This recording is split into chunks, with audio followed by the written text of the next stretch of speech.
அல்லேலூயா அல்லேலூயா அல்லேலூயா அல்லேலூயா அல்லேலூயா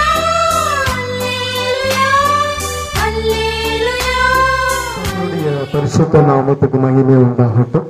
கடந்த வாரத்துக்கு முன் வாரம் நம்ம ஒரு செய்தியை பார்த்தோம். எத்தனை பேருக்கு ஞாபகம் இருக்குன்னு தெரியல. தேவ சமூகத்துல, பரலோகத்துல, தேவ சந்நிதியில எட்டின காரியங்கள் ஞாபகம் இருக்கா? 30:27 அந்த மாதிரி நிறைய இருக்கு. அப்போஸ்தலர்கள் இருக்கு. அப்புறம் அப்படியே நிறைய இடத்துல பார்க்கிறோம். தேவ சமூகத்துல எட்டுகிற காரியங்கள் இன்றைக்கும் நடக்கிறது. கர்த்தருடைய வார்த்தை மாறாது. ஒரு தடவை சொன்னதுதான் தம் ஜனங்களை குறித்து, ஆசாரியர்களை குறித்து, ஊழியர்களை குறித்து, ஊழியத்தை குறித்து சொன்ன காரியங்கள் எல்லாம் அத்தனையும் நிறைவேறுகிறது. அல்லேலூயா. கர்த்தருடைய பரிசுத்த நாம மகிமைப்படட்டும். இயேசுவுக்கு மகிமை. அந்த வசனத்தை வாசிக்க இன்னொரு தடவை நம்ம பார்ப்போம். 2 நாளாகமும் 30:7. லேவியரான ஆசாரியர்கள் எழுந்து நின்று ஜனத்தை ஆசீர்வதித்தார்கள்.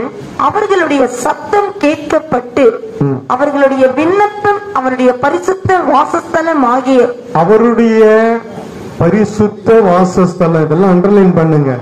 அவருடைய பரிசுத்த வாசஸ்தலத்துல பரலோகத்தில் வந்து எட்டினது. பரலோகத்தில் வந்து எட்டினது. என்ன எட்டினது? என்ன எட்டினது? ஜனங்களை ஆசீர்வதித்த அந்த ஆசீர்வாதத்தின் விண்ணப்பம் பரலோகத்தில். ஆசீர்வாதம்னாலுமே ஆண்டவருக்கு ரொம்ப பிடிக்கும். தன் ஜனங்களை கர்த்தர் தன் ஜனங்களை ஆசீர்வதிப்பது, இஸ்ரவேலை ஆசீர்வதிப்பது அவருக்கு ரொம்ப பிரியமா இருந்தது. என்னாமத்துல 24 வாசிக்கிறோம். அவருக்கு ரொம்ப பிரியம். ஜனங்களை ஆசீர்வதிப்பதுல அவர் ரொம்ப மகிழ்ச்சியாய் அந்த பணியை செய்ய. மனுஷன் தான் கொஞ்சம் பொறாமையில இருப்பான்.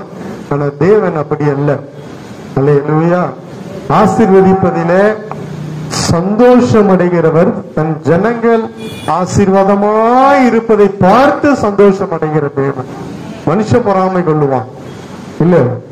ஆனா என் தேவன் அப்படி அல்ல. அவர் ஆசீர்வதித்து அந்த ஆசீர்வாதத்துல ஜனங்க வாழறாங்க பாருங்க, அதை பார்த்து சந்தோஷம் அடைகிற ஒரே தேவன் அவர்தான். ஆமென். அல்லேலூயா. அதற்கு பின்பு அவர் தம் ஜனங்களுக்காக உண்டாக்கி வைத்த லேவியரான ஆசாரியர்கள்.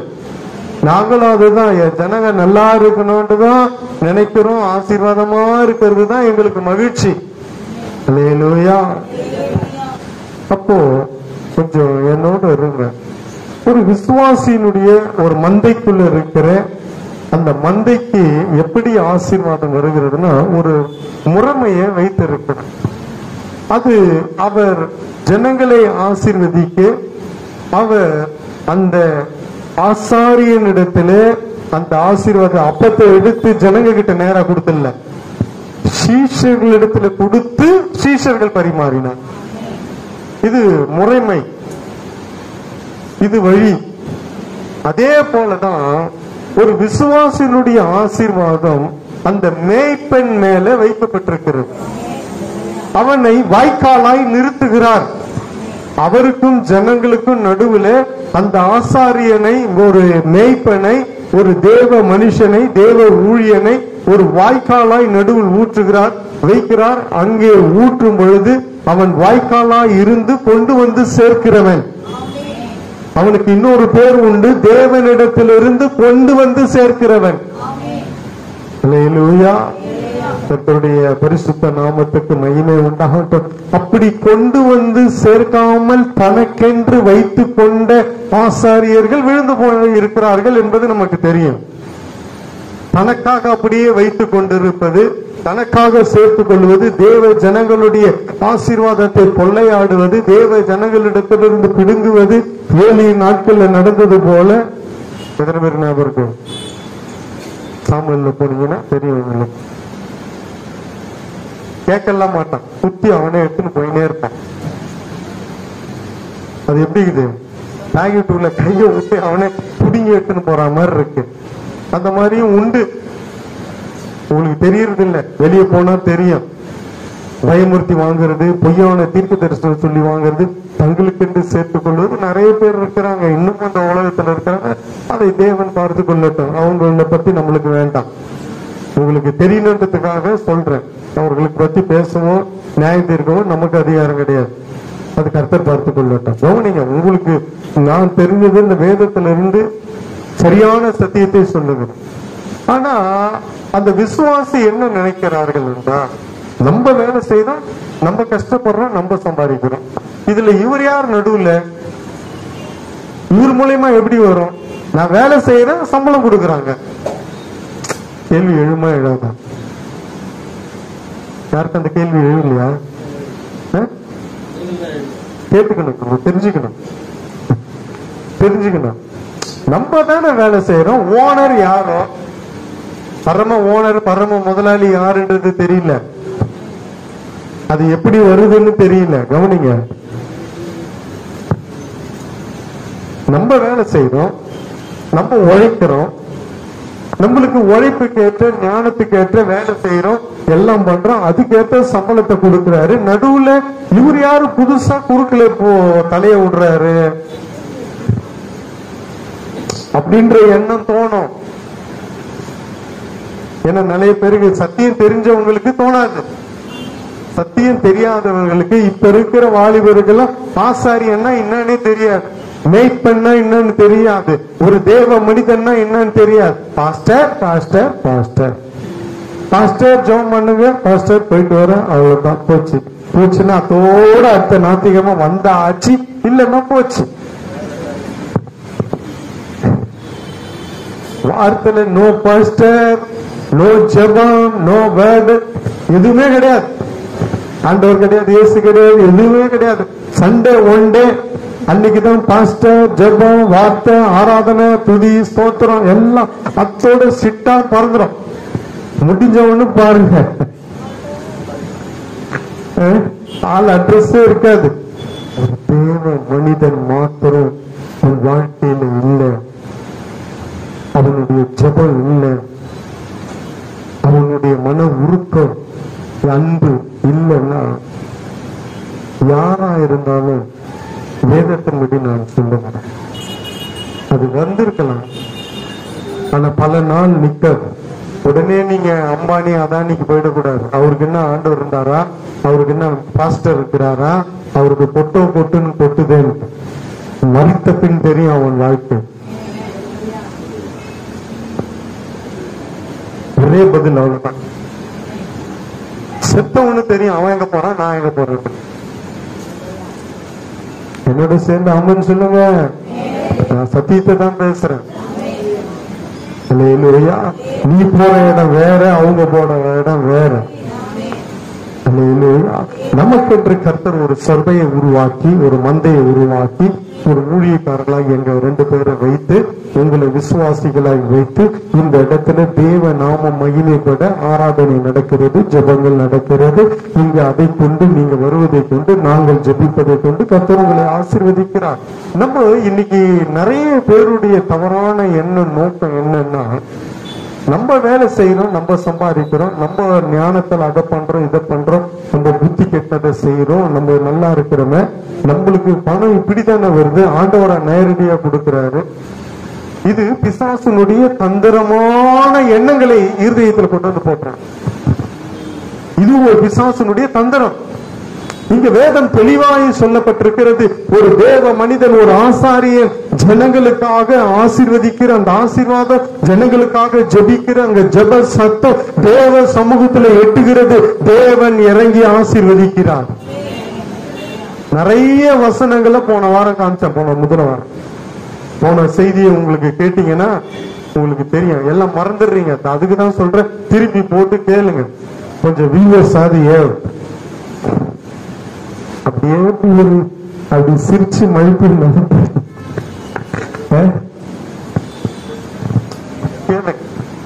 சத்தியத்தை விளங்கி கொள்ளும்.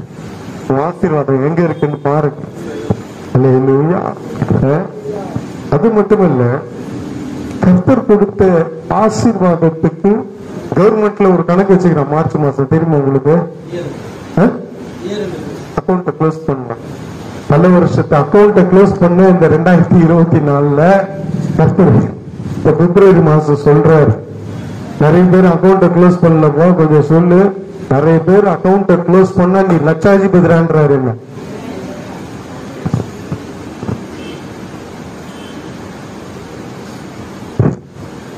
ஆனா ஒரு சிலருக்கு புரியுது, ஒரு சிலருக்கு புரியல. பணம் நிறைய பேர்கிட்ட சிக்கி இருக்குடா,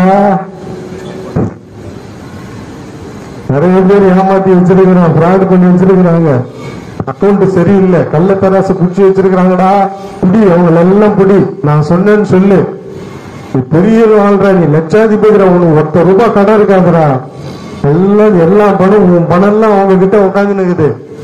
உண்மை இல்லாம உனக்கு வர வேண்டிய, அதாவது எனக்கு வர வேண்டிய, கடவுளுக்கு வர வேண்டியது, கடவுளுக்கு வர்றதுதான் எனக்கு, அவரு கொடுக்கறதுல இருந்து தான் நான் எடுத்துக்கிறேன். நிறைய ஊழிய இதால நிறைவேறாம இருக்கிறது, நிறைய ஊழியக்காரர்களுடைய சப்போர்ட் சந்திக்கப்படாமல் இருக்கு, எல்லாம் புடிச்சு வச்சிருக்கிறாங்கடா, எல்லா பணமும் ஜனங்க கிட்ட தான் இருக்குது. அது மட்டும் வந்தது நீ தாப்படா, எல்லாம் குண்டை தூக்கி போடுறாரு, என்ன பண்றதுன்னு தெரியலையே. சரி சரி, இந்த காதல வாங்குவோம், அந்த காதல விடுவோம் அப்படின்னு இருந்தீங்கன்னா மாட்டிப்பேன். இந்த மாதிரி பல தடவை விட்டு கொடுத்திருக்கிறார். ஆமென் சொல்லுங்க. அல்லேலூயா. பல வருஷத்து அக்கௌண்ட்டை இன்னும் சரி பண்ணாம உட்கார்ந்து நிக்கிறேன். என்ன பண்றது, நிறைய பேர் கடவுளையே சீட்டிங் பண்றாங்க. சரி பார்ப்போம், இந்த வசனத்தை சொல்லியாவது அவங்க சரியாகிறாங்களான்னு பார்ப்போம். சரியில்லைன்னா உத்தராணக்காரன் பதவியில் இருந்து இறக்கப்படுவார்கள். பெரிய போஸ்டிங், பதவி, அதிகாரம், பணம், சம்பத்து, ஆஸ்தி எல்லாம் அப்படியே கொஞ்சம் கொஞ்சமா இறங்க ஆரம்பிக்கும். அப்படி கொஞ்சம் அப்படி முன்ன பின்ன, ஏசப்பா என்னால அவ்வளவு முடியாது, நிறைய, ஆமா நான் ஃப்ராட் பண்ணதான், உண்மைதான், ஏமாத்தனம் தான், நிறைய துட்டை புடிச்சு வச்சிருக்கிறேன், சபைக்கு கொடுக்கல, அதனால நான் வாங்குற சம்பளம் 40,000 சம்பளம், ஆனா 4,000 ரூபாய் கொடுக்கணும், வெறும் 400 ரூபாய் தான் கொடுப்பேன், அது முடிஞ்சா கொடுப்பேன், இல்லைன்னா இல்ல. என்னடா சொல்றாரு நம்மளை பத்தி. நிறைய பேர் உட்காந்துக்கிறீங்க, இந்த மாதிரிலாம் இருக்கு, நிறைய வந்தது, திடீர்னு இப்படி வந்தது, அப்படி வந்தது, எல்லாம் எப்படி வந்தது, அதை வாங்கின இதை வாங்கின எல்லாம் எப்படி வாங்கின, இதெல்லாம் உன்னை நீயே கேட்டுக்கணும். கடவுள் கொடுக்காம ஒண்ணும் நடக்காது. மரத்திலிருந்து ஒருவனுக்கு கொடுக்கப்படாவிட்டால் ஒருவரும் ஒன்றையும் பெற்றுக்கொள்ள முடியாது. வேதம் தெளிவா சொல்லுது. நான் அதை வாங்கிட்டேன், இதை வாங்கிட்டேன், இத்தனை சவரம் செய்யணும், இத்தனை சவரம் மோதிரம், இத்தனை சவரம் அது, காரு, பங்களா, வீடு, அது இது, பேங்க் பேலன்ஸ். உங்களை இல்ல, நிறைய பேர் ஒண்ணும் இல்லாம தான் இருக்கிறீங்க, தெரியுது. நான் சொல்றது கேளுங்க. அந்த மாதிரி வெளியெல்லாம் நிறைய பேர் இருக்கிறாங்க, இந்த செய்தி கேட்பாங்கல்ல, அப்படியாவது திருந்துட்டோம், அந்தந்த சபைக்கு கொடுக்கட்டும், அந்தந்த ஊழியக்காரன் நல்லா இருக்கட்டும், அப்படியே நம்ம ஜனங்களையும் கத்த சந்திக்கிட்டோம். இந்த மாதிரி எல்லாம் இருப்பது உண்டு. எல்லாம் என்னால தானே வந்தது, நான் வேலை செஞ்சா நான் சம்பாதிக்கிறேன். இதுல என்ன நடுவுல சபை, இதுல என்ன நம்ம சபைக்கு இப்படி சொல்லினே இருந்தா சபைக்கே வரமாட்டேன், போடா போ. நான் என்ன பண்ண முடியும்? இறக்குவதற்கு முன்பாக சரி பண்ணணும். அந்த உத்தரக்காரனை கத்த சரி பண்ண, அந்த உத்தரக்காரன் ராஜா தள்ளிட்டாரு, இவன் நஷ்டம் பண்றான், ராஜாவுக்கு வர வேண்டியதுல இவன் நஷ்டம் பண்ணி இருக்கிறான், ராஜாவுக்கு கொடுக்க வேண்டியதுல நஷ்டம் பண்றான், ராஜாவுக்கு வர வேண்டியதுல இவன் கணக்கு மிஸ் பண்றான்னு சொல்லி நீ உத்தரக்காரனா இனி இருக்கக்கூடாது என்று சொன்ன உடனே அவன் பார்த்தான், ஐயோ நல்ல ஜம்முன்னு உட்கார்ந்த வாழ்க்கை இன்னைக்கு பறி போத, வெளியே எங்கேயாவது போனா இந்த சம்பளம் எவனும் கொடுக்க மாட்டான், இறக்கி விட்டா போச்சு, இதோட இப்ப நான் ஹை பொசிஷன்ல இருக்க, இறங்கி வந்துட்டான், என்ன செய்யறது, கொத்துக்கிறதுக்கு வழி இல்லையே என்று சொல்லி இதெல்லாம் காமிச்சல்ல முன்வாரம் பாத்தீங்கல்ல. வசனத்தை திருப்பி வச்சுக்கொள்ளுங்க, வேண்டாம் அந்த வசனத்தை திருப்பி. லூக்கா 16வது முதல் வசனம் வாசிங்க.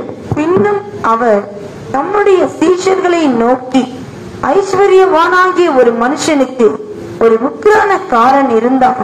அவன் தன் எஜமானுடைய ஆஸ்திகளை அழித்து போடுகிறதாக எஜமானுக்கு அறிவிக்கப்பட்டது.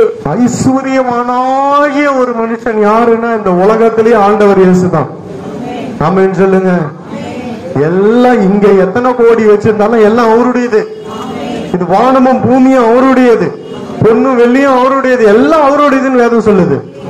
அவருடையதான் நீ வச்சிருக்கிற. ராஜாவுக்கு நஷ்டம் வருகிறது. ராஜாவுக்கு சரியா இவனுக்கு கொடுத்த பொறுப்புல இல்லாம இவன் அப்படியே வச்சிட்டு இருக்கிறான், இவன் தள்ளிக்கிட்டு போயிடுறான். அதனால கொஞ்சம் இவனை கரெக்ட் பண்ணு சொல்லி ராஜா சொல்றாரு, எனக்கு வர வேண்டியதை நீ கொடுக்கல, நஷ்டப்படுத்துறேன்னு சொல்லி நீ உக்கிரான பொறுப்புல இருந்து விலகு என்று சொன்ன. 2வது வசனத்துல சொல்றாரு, அப்பொழுது எஜமான் அவனை வரவழைத்து, உன்னை குறித்து நான் இப்படி கேள்விப்படுகிறதென்ன? உன் உக்கிரான கணக்கை ஒப்புவி, இனி நீ உக்கிரானக்காரனாய் இருக்க கூடாது என்றான். கர்த்தர் கொடுத்திருக்கிறாருங்க, அது எஜமானுடையது. உனக்கு கொடுக்கப்பட்டது எல்லாம் நீ வேலை செஞ்சு உலக பிரகாரமான எஜமான் கொடுத்தாலும் எல்லாமே பரம எஜமானுடையது. நீ வேலை செய்யக்கூடிய ஞானத்தையும் புத்தியையும் பலத்தையும் கர்த்தர் கொடுக்கலன்னா நீ உக்காந்துக்கினே இருந்தா எவன் சம்பளம் கொடுப்பான்? கொடுத்துருவானா? கொடுக்க முடியும். நான் உங்களுக்காக தேவ சமூகத்துல நிக்கல, நான் வேலை செய்யல, நான் சும்மா 3 வேலை தின்னுட்டு 10 இருந்தேன், உட்காந்துன்னு இருந்தேன்னா கர்த்தர் என்னை ஆசீர்வதிக்க முடியாது. ₹1 உங்களுக்கு கொடுக்க விடமாட்டார் கர்த்தர். புடிச்சு வச்சிருக்கிறது வேற. நான் ராவும் பகலும் தேவ சமூகத்துல நிற்கிறபடியால, நேரம் கிடைக்கும் போதெல்லாம் உங்களுக்காக அழுகிறபடியால, என் சத்தம் கேட்டதாலதான் கர்த்தர் உங்களை ஆசீர்வதிச்சு வச்சிருக்கிறார். நான் வேலை செஞ்சேன், எனக்கு ஓனர் சம்பளம் கொடுக்கிறாருன்றது வேற. ஆனா அது கிடைக்கவும் கொடுக்கவும் கர்த்தர் உதவி செய்தபடியாலதான் நீ வச்சிட்டு இருக்கிற. சபைக்கென்று ஒரு ஒழுங்கு இருக்கிறது. சபை விசுவாசிகளுக்கும் ஆசாரியர்களுக்கும் ஒரு ஒழுங்கு இருக்கிறது. அததான் இங்க இந்த வேதத்துல சொல்லப்பட்ட, உனக்கு கொடுக்க நிறைய கொடுத்து இருக்கிறாரு. ஆனா கொடுத்ததுல நீ உண்மை இல்லாதபடியால நீ ஜாக்கிரதையாயிரு. கணக்கு கேட்கிறார். கணக்கு ஒரு நாள் ஒப்புவிக்க வேண்டி வரும். உனக்கு உண்டானதுல ராஜாதி ராஜாவுக்கு நீ கொடுக்காமல் இருப்பாய் என்றால் நீ இருக்கிறதை விட்டு இறங்கக்கூடிய சூழ்நிலை வரும். ஆனா இந்த மனுஷனுக்கு கடன்பட்டவனை குறித்து அழைக்கப்பட்டு அது சொல்லப்படுகிறது, 100 குடம் எண்ணெய் தரணும்னா உடனே நீ சீட்டை வாங்கி 50 குடம், பாதிக்கு பாதி அப்படியே சரி கட்டுகிறார். அதுதான் கர்த்தர் இரக்கம் உள்ளவர். அல்லேலூயா. ஆனா வாங்காம விட மாட்டார். ஆமென் போடுங்க. வாங்காம விட மாட்டாரு. ஆனா இங்க பாருங்க, 100 குடம் எண்ணெய் 100 குடம் கொடுக்கணும். பல பேர் பல லட்சம் கொடுக்கணும். உடனே என்ன பண்றாரு, எப்ப வாங்கி சரி போடா ஒரு 50,000 கொடுக்க சொல்றாங்கல்ல, புரியவே இல்லை நிறைய பேருக்கு. அவர் சொல்றாருங்க, 1000 சொல்லுவாருங்க, அதெல்லாம் கேட்டு நடக்கணும்னு அவசியமா அப்படின்ற கேள்விக்குறியோடு உட்காந்துக்கிறாங்க. ஞாயிற்றுக்கிழமை வந்தோமா, அவர் ஏதாவது பேசுவாரு, அதை கேட்டோமா, போயிட்டே இருக்கணுமானா கர்த்தரும் போயிட்டே இருந்துவாரு. பாத்துக்கிறேன் போயிட்டே இரு, நீ போ, ஒரு நாள் வருவல்ல அப்ப பாத்துக்கிறேன் அப்படின்னு. ஒரு சிலர் இருக்கிறாங்க, எப்படியும் இருக்கிறாங்க. சத்தியத்தை கேட்டு நடக்கணும், தன்னை ஒப்பு கொடுக்கணும்னு இல்ல. கர்த்தருக்கு ஸ்தோத்திரம். பாதியை கொடு, 100 கல்லம் கோதுமை என்றான் 80 என்று எழுது, உடனே கொடு. ராஜா பாக்குறாரு, அவனை மெச்சு கொண்டு மறுபடியும் சேர்த்து அவனுக்கு அந்த பணியை கொடுத்து உயர்த்துகிறார். அவன் சரி பண்ணவர். சரி பண்ண உடனே கர்த்தர் கிரிய செய்கிறார். அங்க ராஜா கிரிய, அதே போல நம்ம ராஜா கிரிய செய்வார். ஆமென். அல்லேலூயா. சரி, இதை குறிச்சு ரொம்ப வேணாம், போதும். உங்களோட தேவன் பேசட்டும். நான் பேசுறத விட நான் பேசி கேட்காம போய் கர்த்தர் பேசட்டும். அப்போது கேட்கறீங்களான்னு பார்ப்போம். நான் கர்த்தர் சமூகத்துல ஒப்பு கொடுத்துறேன். உன் கணக்கை கரெக்ட் பண்ணு, இனிமேல்ட்டாவது சரி பண்ணு.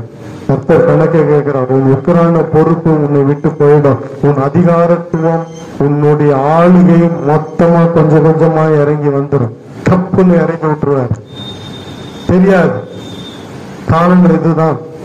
நல்லா விளங்கி கொள்ளுங்க. 2வது காரியம் அப்போஸ்தலர் 10:4. அவனை உற்று பார்த்து பயந்து, ஆண்டவரே என்ன என்றான்.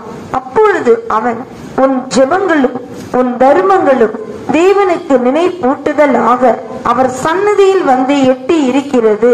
அவர் சந்நிதியில், அவருடைய சந்நிதியில் தூதர் சொல்லுகிறான். அங்கே அவருடைய சந்நிதியில் வந்து, அல்லேலூயா, அவருடைய சந்நிதியில் எட்ட ஒரே ஒரு காரணம் உண்டு. உற்று பார்த்து பயந்து ஆண்டவரே என்ன என்றார். அதாவது முன் வசனம் வாசிப்போம்.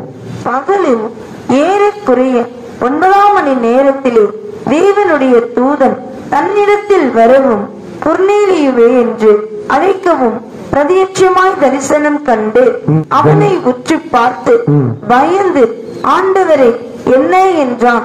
அப்பொழுது அவன், உன் ஜெபங்களும் உன் தர்மங்களும் தேவனுக்கு நினைப்பூட்டுதலாக அவர் சன்னதியில் வந்து எட்டி அவர் இருக்கிற இடத்துக்கு இந்த தனிப்பட்ட தனி ஒரு மனுஷனுடைய காரியம் அங்க எட்டினது. தேவ சந்நிதியில் எட்ட இவன் செய்த காரியம் என்னவென்றுதான் இப்ப நம்ம பார்க்க போகிறோம். இன்னைக்கும் இதேதான். நீங்க செஞ்சீங்கன்னா உங்க காரியம் அவருக்கும் நமக்கும் தேவன் பாரபட்சம் உள்ளவரா? பாரபட்சம் பார்க்கிற தேவன் அல்ல. அவரை போலதான் நம்மள இருக்கிறோம். நம்ம அதே செய்யும் பொழுது நம்ம காரியமும் கண்டிப்பா தேவன் சமூகத்துல எட்டும். தேவன் யாருக்கும் பாரபட்சம் உள்ள தேவன் அல்ல. அவன் செஞ்ச காரியத்தை குறித்து 2வது வசனத்துல போடப்பட்டிருக்கிறது. அவனை குறித்து போடப்பட்ட அந்த வார்த்தை எழுதப்பட்ட காரியங்கள் தான் தேவ சந்நிதி வரைக்கும் எட்டினது. பூமி கீழே இருக்கிறது, மேலே பரலோகம் இருக்கிறது. அந்த பரலோகம் யாரும் அளவை கணக்கிட முடியாத இடத்துல, யாரும் கண்டுபிடிக்க முடியாத ஒரு வாசஸ்தலத்துல, மகிமை தங்கும் ஸ்தானத்துல, ஒருவரும் சேரக்கூடாத ஒளியில வாசம் பண்ணுகிற உன்னதமான இடத்துல பரலோகத்துல தேவன் அமர்ந்திருக்கிறார். வலது பாரிசத்திலே என் ஆண்டவர் இயேசு இருக்கிறார். அந்த இடத்துக்கு இவ்வளவு தூரம் கிழித்து கொண்டு போய் அவர் சமூகத்துல எட்டி அங்க இருந்து ஒரு தூதனை அனுப்பி, யாருப்பா அவன் என் சமூகத்துல வந்துச்சு, போய் விசாரி, அவன் காரியத்தை கரெக்ட் பண்ணுன்னு சொல்லி அனுப்பி விடுறார். அவருடைய சமூகம் வரைக்கும் எட்டின காரியம் என்னவென்றால் இந்த 2வது வசனத்துல போடப்பட்டிருக்கிறது. அவன் தேவ பக்தி உள்ளவனும் தன் வீட்டார் அனைவரோடும் தேவனுக்கு பயந்தவனுமாய் இருந்து ஜனங்களுக்கு மிகுந்த தர்மங்களை செய்து எப்பொழுதும் தேவனை நோக்கி ஜெபம் பண்ணி கொண்டிருந்தான். அவன் தேவ பக்தி உள்ளவனும், முதல்ல பக்தி இருக்கு. அவன் வீடு ஒரு ஜெப வீடாய் மாற்றி வைத்திருந்தான். அவன் வீடு உதவி செய்கிற ஒரு வீடாய் மாறி இருந்தது. அவன் வீடு ஒரு ஜெப வீடாய் எப்பொழுதும் காணப்பட்டது. அவன் தேவ பக்தி உள்ளவனாய் தன் வீட்டார் அனைவரோடும் தேவனுக்கு பயந்தவனுமாயிருந்து ஜனங்களுக்கு மிகுந்த தர்மங்களை செய்து எப்பொழுதும் தேவனை நோக்கி ஜெபம் பண்ணி கொண்டிருந்தான். அவன் யாரு? முன்வசனத்துல சொல்லப்பட்டிருக்கிறது. அவன் யார்? பெரிய ஒரு பொறுப்புல இருந்தவன், அதிகாரத்துல இருந்தவன்.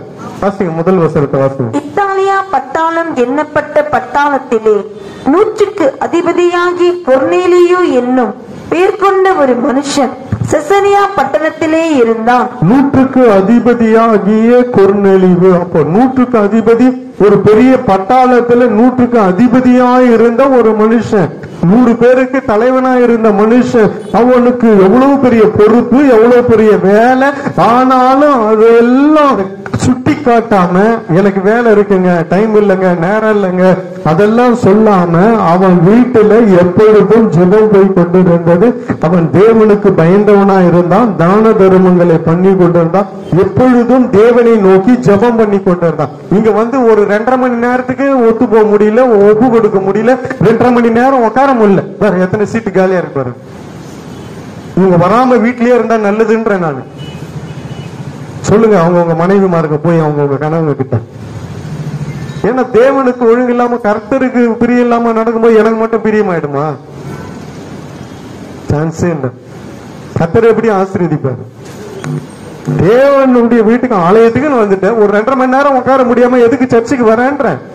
வராம வீட்லயே இருந்துருன்றேன். வரலன்னா எனக்கு பரவாயில்ல, பிரச்சனையே இல்லை, இருக்கிறத வச்சு நான் ஓட்டு போறேன். நான் அப்ப அந்த ஸ்டேஜுக்கு வந்துட்டேன்.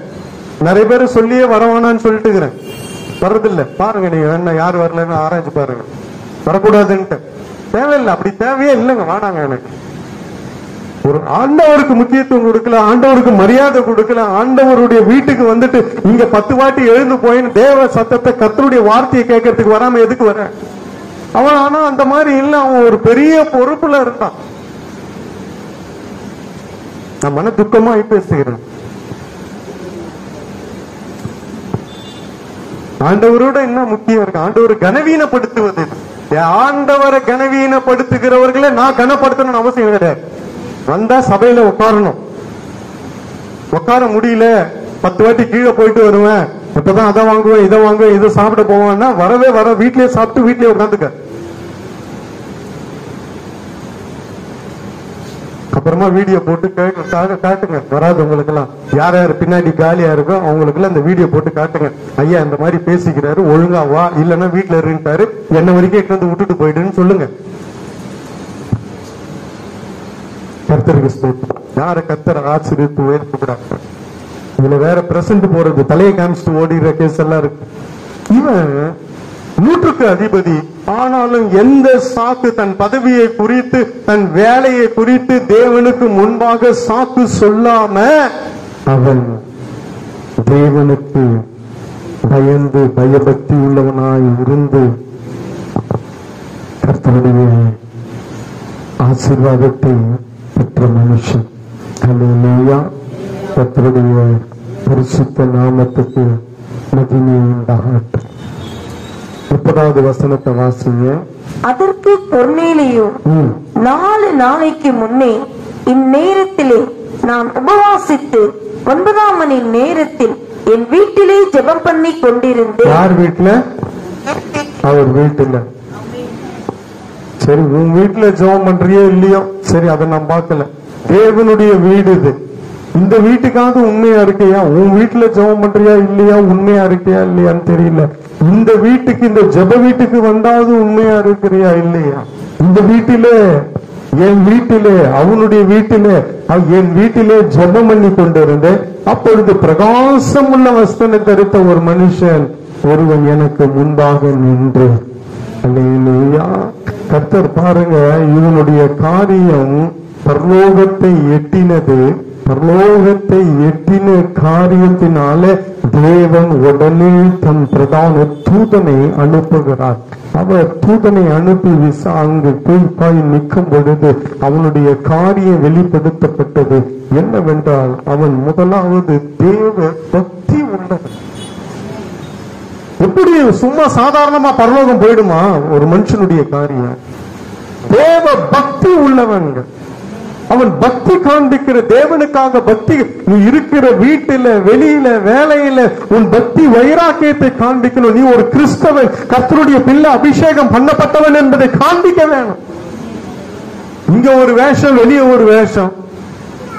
இங்க வந்தா நல்ல பேண்ட் ஷர்ட் போட்டுன்னு, இங்க நல்ல புடவை சுடிதார் போட்டுன்னு கரெக்டா வந்துடுறது. வேலைக்கு போனா எப்படி போறது?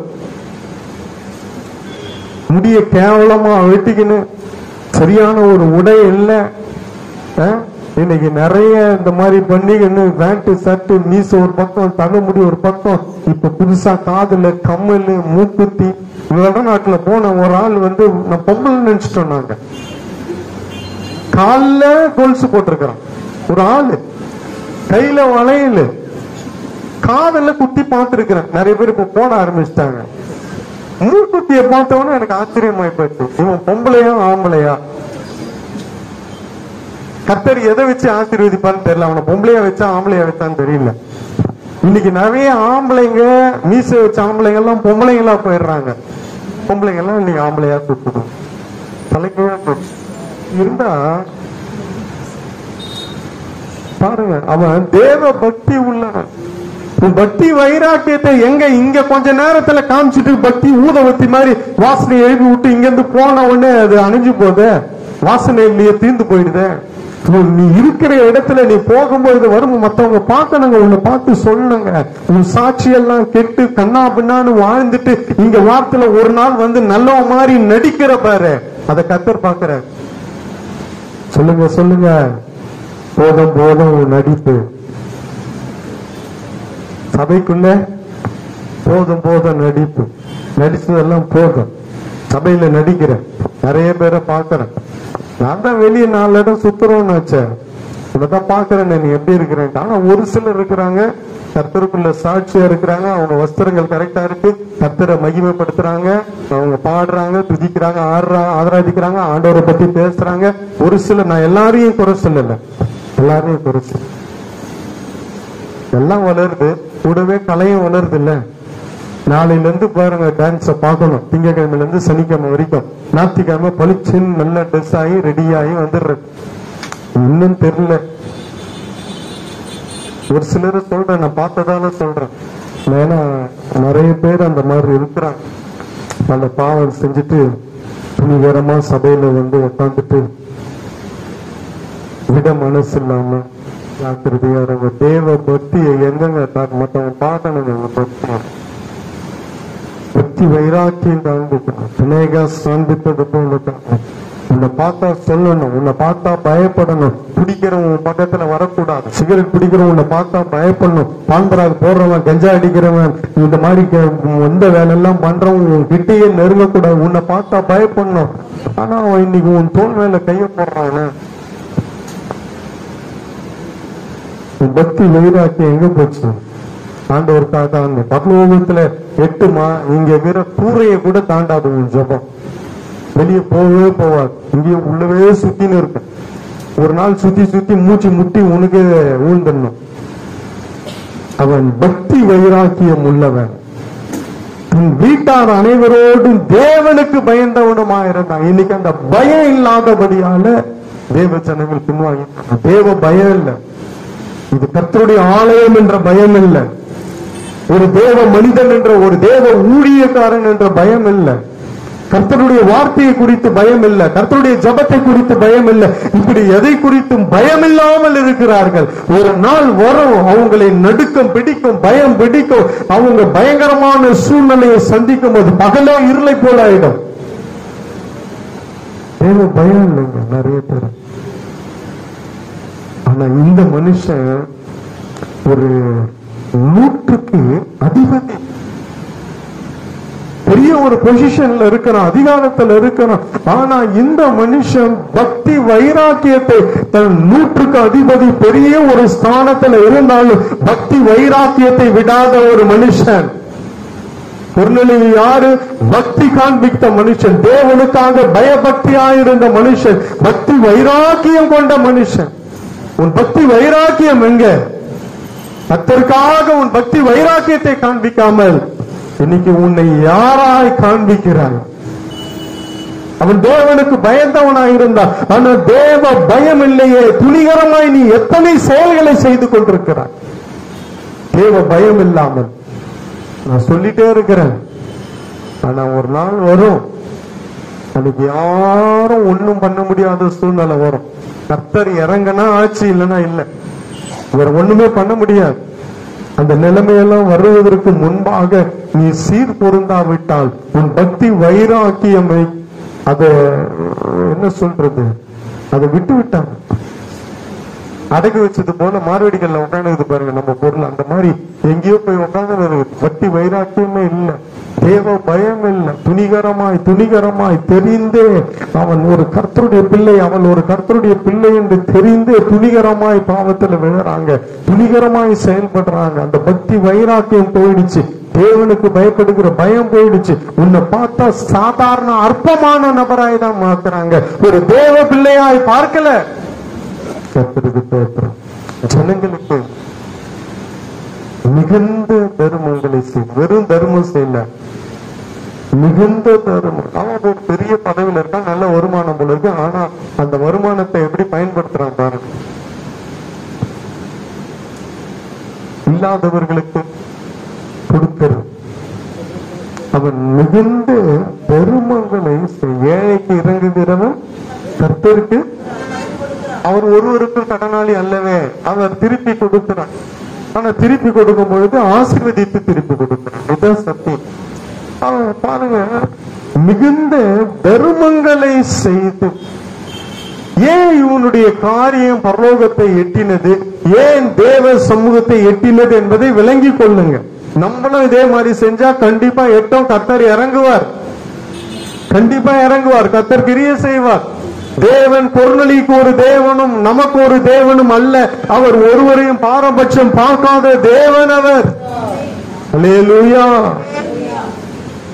எல்லாருக்கும் சமமாய் சரியாய் கர்த்தர் கிரியை செய்கிறவர். ஏற்றத்தாழ்வால் உள்ள தேவன் அல்ல. நிச்சயமா நீ இந்த மாதிரி நடந்த அன்னைக்கு நைட்டே கர்த்தர் வீட்டுக்குள்ள இறங்கி நிக்கலன்னா கேளுங்க. கர்த்தருடைய தூதன் இறங்கலன்னா கேளுங்க. கர்த்தர் உன்னை எழுப்பி என்ன காரியம் என்று விசாரிக்கலன்னா கேளுங்க. உன் பக்தி வைராக்கியத்தை காண்பிக்கும் பொழுது, தேவனுக்கு பயப்படும் பொழுது, நீ தான தர்மங்களை செய்யும் பொழுது, நீ எப்பொழுதும் ஜெபம் பண்ணி கொண்டிருக்கும் பொழுது, உயர் பதவியில் இருக்கிற ஒரு மனுஷன், உயர் பதவியில் இருக்கிற மனுஷன், 100க்கு அதிபதி, எவ்வளவு முக்கியமான ஒரு பொறுப்பு அவனுக்கு இருந்தது. ஆனா அந்த பொறுப்பை சொல்லி, வேலையை சொல்லி, தேவனுக்கு கொடுக்க வேண்டிய நேரத்தை அவன் எடுக்கல. தேவனுக்கு என்று கொடுக்கிற நேரம் சர்ச்சுக்குன்னு வரும். சர்ச்சுக்கு வந்தா அந்த நேரத்தை கொடுக்கிறோமான்னு பாருங்க. முதல் எப்படி கர்த்தர் உன்னோடு இடைபடுவார், எப்படி உன்னோடு பேசுவார். கர்த்தர் உங்களை சந்திக்க முடியாது. கர்த்தர் உங்களோடு இடைபட முடியாது. உங்களோடு பேச முடியாது. கர்த்தர் கிரியை செய்ய முடியாது. புரிந்து கொள்ளுங்க. தேவன் புரிந்து கொள்ளுங்க. அவன் தேவ பக்தி உள்ளவனும் வீட்டார் அனைவரோடும் தேவனுக்கு பயன். அவன் மட்டும் பயப்படல, அவன் மொத்த குடும்பத்தையும் பயப்பட வச்சவன். தேவனுக்கு, மனுஷனுக்கு அல்ல. தேவனுக்கு பயந்து நடக்கும்படி தன் குடும்பத்தை நடத்தினான். வீட்டார் அனைவரோடும் தேவனுக்கு பயந்து. அந்த வசனத்தை வாசிமா 2. அவன் தேவ பக்தி உள்ளவனும் தன் வீட்டார் அனைவரோடும் தேவனுக்கு பயந்தவனுமாய் இருந்து ஜனங்களுக்கு மிகுந்த தர்மங்களை செய்து எப்பொழுதும் தேவனை நோக்கி ஜெபம் பண்ணி கொண்டிருந்தான். தேவனுக்கு அவன் வாழ்க்கை, அவன் குடும்பம் எல்லாம் எப்படி இருந்தது? அவன் வேலையை ஒரு பொருட்டா அந்த வேலையை குறித்து சொல்லி தேவ ஆவியானவர் இப்படி எழுதி வச்சிருக்கான். அவனுக்கு ஒரு பெரிய பொறுப்பு இருக்குப்பா அப்படி என்று சொல்லி 2வது வசனத்துல அங்க சொல்லப்பட்டிருக்கு. அவன் தேவ பக்தி உள்ளவன். முதல்ல அவன் தேவ பக்தி உள்ளவன், தன் வீட்டார் அனைவரோடும் தேவனுக்கு பயந்தவனுமாயிருந்தான். ஜனங்களுக்கு மிகுந்த தர்மங்களை செய்து, கடைசி தான் ஹைலைட், எப்பொழுதும் தேவனை நோக்கி ஜெபம் பண்ணி கொண்டிருந்தான். எப்பொழுதும் தேவனை நோக்கி ஜெபம் பண்ணி கொண்டிருந்தான். ஒரு உயர் பதவியில இருக்கிற மனுஷன். யாருடைய காரியம் தேவ சமூகத்தில் எட்டுகிறது, யாருடைய காரியம் பரலோகம் வர எட்டுகிறது, யாருக்காக தம் தூதர்களை அனுப்புகிறார், யாருக்காக கர்த்தர் கிரியை செய்கிறார். அன்னைக்கு அவன் வீட்டுல பேதுரு வந்த பொழுது, பிரசங்கம் பண்ண பொழுது, எல்லாரும் மேல பரிசுத்த ஆவியானவர் இறங்கினாரு. அவன் வீட்டுல கூட்டின அத்தனை பேர் மேலேயும் அவன் மேலேயும் பரிசுத்த ஆவியானவர் பலமா இறங்கி கிரியை செய்தாரு. அன்றைக்கு அந்த வீட்டுல ஒரு பெரிய ரட்சிப்பு வந்தது. அந்த குடும்பம் முழுவதும் தேவனால் தெரிந்து கொள்ளப்பட்ட குடும்பமாய் நிற்க, பட்டணத்தில் ஒரு ஆசீர்வதிக்கப்பட்ட குடும்பமாய் நிற்க காரணம் என்ன? அவன் எப்பொழுதும் தேவனை நோக்கி ஜெபம் பண்ணி கொண்டிருந்தான். பரலோகத்துக்கு போனது இந்த காரியம் மேல போயிடுச்சுங்க. இந்த காரியம் மேல போயிடுச்சுங்க. இந்த காரியம், ஒரு சில காரியம் எல்லாம் இருக்கு, இதெல்லாம் மேல போயிடும். மேல பாத்துக்கிட்டே இருப்பாங்க. சடனா இறங்க ஒரு நாள் அன்னைக்கு பலமாய் கர்த்தர் கிரியை செய்வார். அல்லேலூயா. எந்த காரியம் உன்னை குறித்து சடனா இறங்கி உடனே இறங்கி கிரியை செய்ய போகிறது என்பதை இன்றைக்கு ஆராய்ந்து பார்த்து கொள்ளுங்க. உன் காரியம் மேல போகணும், கீழே போக கூடாது, கீழே போயிடக்கூடாது. பூமியிலே சுத்திட்டு இருக்க கூடாது, உலகத்துக்குள்ளேயே இருக்க கூடாது. மேல மேல மேல உயரணும். தேவ சந்நிதியில உன் காரியங்கள் எட்டணும். தேவ சந்நிதியில உன்னுடைய செய்கைகள் மேல போகணுங்க. அவனுடைய இந்த காரியங்கள் மேல போயிடுச்சு. இந்த 4 காரியமும் அவருடைய சமூகத்துல எட்டினபடியால, பரலோகத்துக்கு போனபடியால, உடனே அங்கிருந்து தேவன் ஒரு தூதனை அனுப்புகிறார். அல்லேலூயா. கர்த்தருடைய பரிசுத்த நாமத்துக்கு மகிமை உண்டாகட்டும். கர்த்தர் நல்லவர். ஆமென். அல்லேலூயா. கர்த்தருடைய பரிசுத்த நாமத்துக்கு மகிமை உண்டாகட்டும். தேவ ஜனமே, இந்த 4 காரியங்கள் உன் வாழ்க்கையில இருக்கும் என்றால் இந்த 4 காரியத்தை உன் வாழ்க்கையில நீ கொண்டு வருவாயாண்டால் நீ எவ்வளவு உயர் பதவியில் இருந்தாலும் சரி, எவ்வளவு வேலை இருந்தாலும் சரி, இந்த 4 எதுக்கு இவனை குறித்து ஆரம்பத்திலேயே முதல் வசனத்திலேயே சொல்லப்பட்டிருக்கின்றால் அவன் ஒரு 100க்கு அதிபதி. இத்தாலியா பட்டாளம் என்ற பட்டாளத்திலே அவன் 100க்கு அதிபதியாக இருந்தான். 100 பேருக்கு அவன் வேலை கொடுக்கணும், 100 பேரை வேலை வாங்கணும், தேசத்தை பாதுகாக்கிற ஒரு பெரிய பொறுப்பு இருந்தது. அவனுக்கு இவ்வளவு பெரிய முக்கியத்துவம் இருந்தது. ஆனா இந்த மனுஷன் பாருங்க, வாரம் ஃபுல்லா நம்ம வேலை செஞ்சுட்டு சர்ச்சைக்கு ஒரு நாள் தான் வரும். உபாச கூட்டத்துக்கு எல்லாரும் வந்துடுறது இல்ல, கொஞ்சம் பேர் வரீங்க. ஆனா ஞாயிற்றுக்கிழமை எத்தனை பேர் வரீங்க? எல்லாரும் வரீங்கல்ல. ஞாயிற்றுக்கிழமை ஒரு நாள் தானே வரீங்க, வாரம் ஃபுல்லா இருக்கு. ஆனா இவன் அந்த மாதிரி இல்ல, எப்பொழுதும் தன் தேவனை நோக்கி ஜெபம் பண்ணி கொண்டிருந்தான், தான தர்மங்களை பண்ணி கொண்டிருந்தான். அவன் பயபக்தி உள்ளவனா இருந்தான், அவன் தேவனுக்கு பயந்தவனா இருந்தான். அது மட்டுமல்ல, அவன் பாருங்க இத்தனை காரியங்களை செய்து தேவ சமூகத்துக்கு கொண்டு போனான். ஆனா நம்ம வாரம் ஃபுல்லா வேலை செஞ்சுட்டு உலகம் போல இருந்துட்டு இந்த ஞாயிற்றுக்கிழமை ஒரு நாள் வரும், இந்த ஒரு நாள் கூட ஒழுங்கா இருக்கிறது இல்ல. ஸ்கூலுக்கெல்லாம் போயிருக்கீங்களா?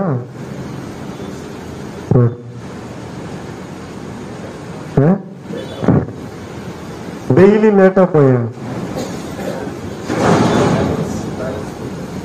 அதுக்கு பேரண்ட்ஸ் நீ தொடர்ந்து ரொம்ப பண்ணாதான் ஒண்ணு வைப்பாங்க, துளிரணும். வாரம் வாரம் எப்பவுமே லேட்டு, 8 மணிக்கு ஆராதனை, வாரம் ஃபுல்லா வாரம் வாரமா ஏதோ ஒரு வாரம் லேட்டுன்னா பரவாயில்ல, கொடுக்க வேண்டிய நேரத்தை. அவன் பெரிய பதவியில இருந்தவன் கர்த்தருக்கு எப்படி இருந்தான், தன் வீட்டிலே எப்பொழுதும் ஜெபம் பண்ணிட்டு ஜெப வீட்டுக்கு வரும். அந்த வாரத்துல ஒரு நாள் வரும், அதையும் ஒழுங்கா வர்றதில்ல. சரி வந்தாது உட்காடுறியா, அதுவும் கிடையாது. அப்புறம் எதுக்கு வரணும், வீட்லயே இருந்துரு. நான் கேட்க போறது இல்லையே.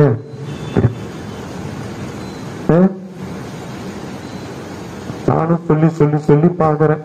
கர்த்தர் இறங்கி கிரியை செய்ய ஒரு சிலது நெருப்பு சுடுதுன்னா கேட்க மாட்டான். உள்ள விரல விட்டு சுடுதா, அப்படியா அவர் சொன்னார் சுடுதுன்னாரு, உள்ள விட்டவனு வெந்து எடுத்தவன் ஐயோ அம்மா எப்பா எப்பொழுதும் தன் தேவனை நோக்கி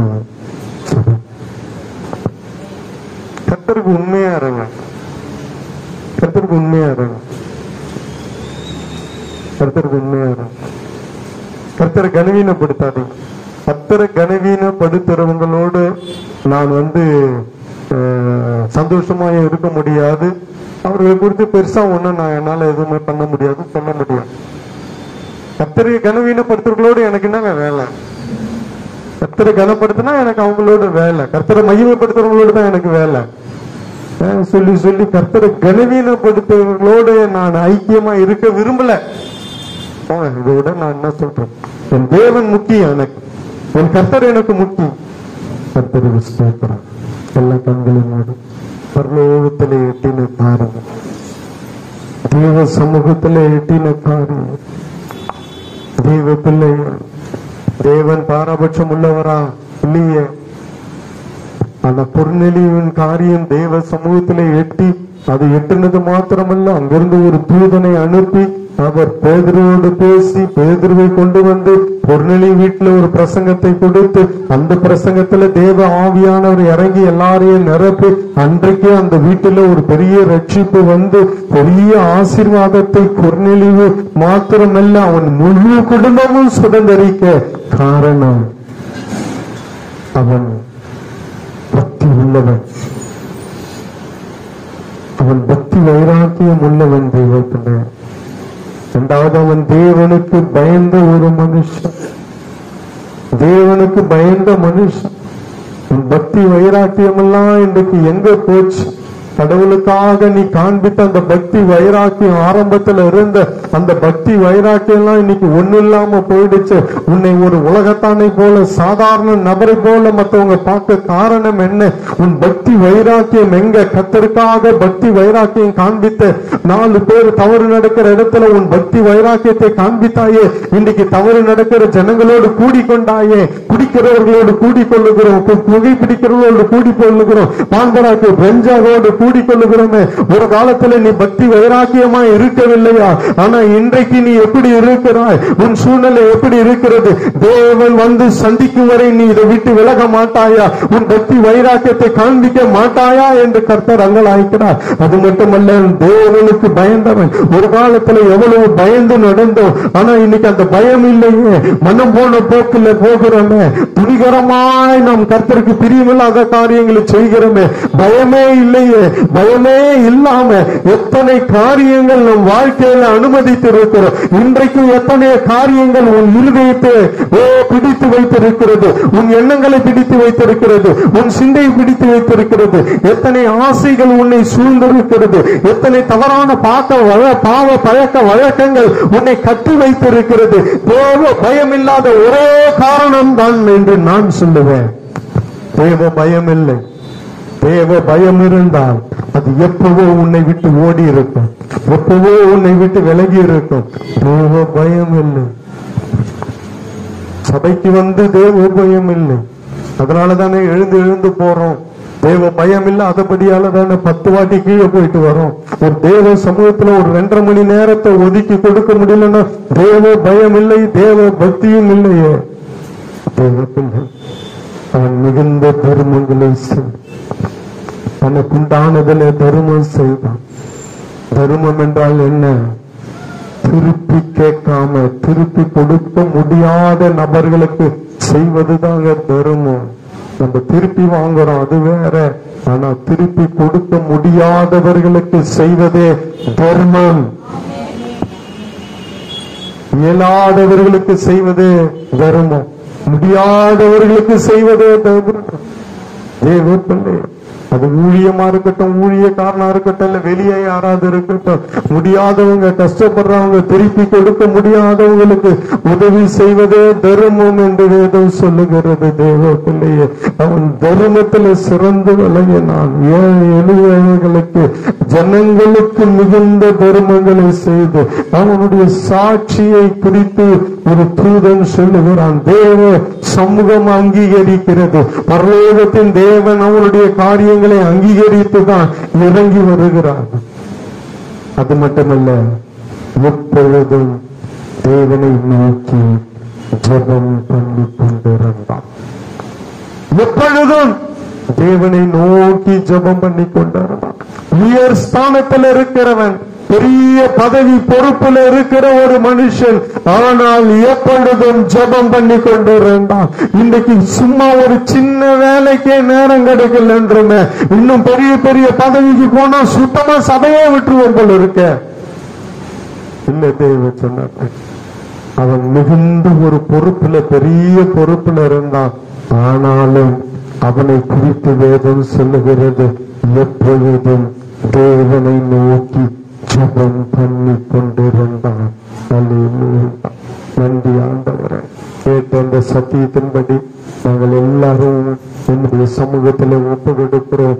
கர்த்தர் எங்களுக்கு தரிசனமாகி உன்னுடைய தூதர்களை அனுப்பி எங்க காரியத்தையும் கேட்டு எங்க குடும்பத்தையும் நீங்க ஆசீர்வதித்து, அன்றைக்கு கொர்நேலியுவின் குடும்பத்தை ஆசீர்வதித்து குடும்பம் முழுவதையும் பரிசுத்த ஆவியால நிரப்பி ரட்சிப்பை கொடுத்து என் தேவன் நடத்துதலை போல ஆண்டவரே எங்கள் குடும்பத்தையும் கர்த்தர் நடத்துவீராக, ஆசீர்வதிப்பீராக. எல்லா துதிகன மகிமை மக்கள் இயேசுவின் மூலம் பிதாவே.